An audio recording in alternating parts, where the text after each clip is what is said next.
So here we go. We wish to raise a constitutional matter. In 1840, your ancestor Queen Victoria negotiated Te Tiriti O Waitangi with our rangatira leaders' ancestors.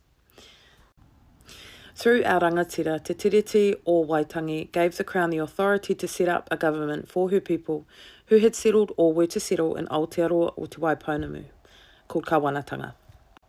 Promised the protection of our ongoing rangatiratanga, which encompasses sovereignty over our lands, territories and resources, tino rangatiratanga. Gave the Crown a preemptive right to occupy lands we were willing to allocate. Promised our whānau the same rights as her subjects. You will be aware that successive governments have breached those agreements. In recent years, we have entered into a process to address those breaches, with the Crown's goal of honouring the promises of Te Tiriti O Waitangi.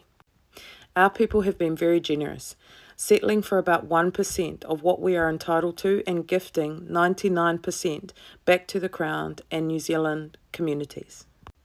We've begun to build better relationships with the Crown and to develop some partnerships in developing legislation. Policy and practices that affect our whānau based on the promise and agreements of Te Tiriti O Waitangi.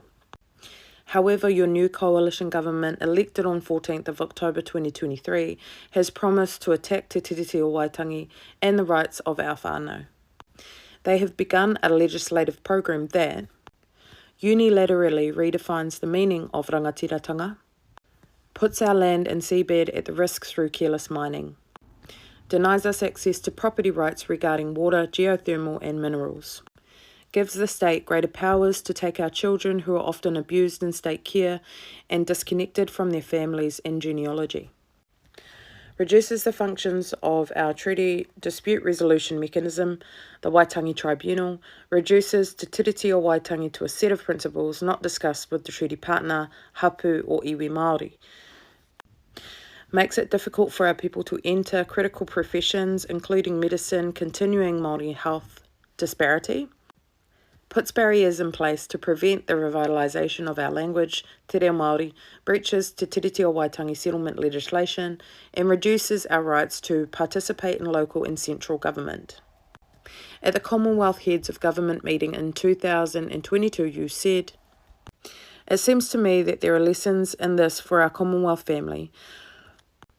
For while we strive together for peace, prosperity and democracy," my pronunciation of English, oh my God.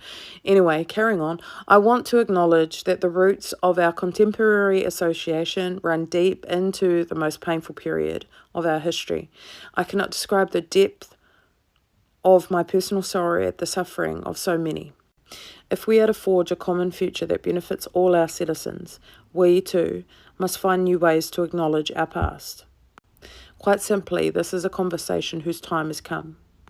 Your Excellencies, conversations start with listening, and as the Queen said at our last meeting, the Commonwealth has always been and remains a global association, which believes in the tangible benefits that flow from exchanging ideas and experiences and respecting each other's point of view.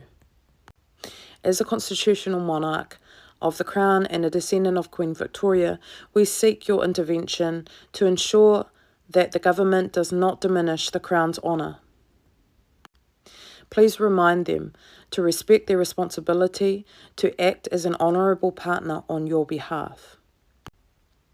We would welcome an opportunity to have regular contact with you or your office to build a closer relationship and realise the tiriti promise of two people to take the best possible care of each other. We are united in our grave concerns about what these actions will do to our whānau. Below are the signatures of rangatira from our whānau, hapu, iwi and Māori organisations. Noho haumaru mai. Stay well.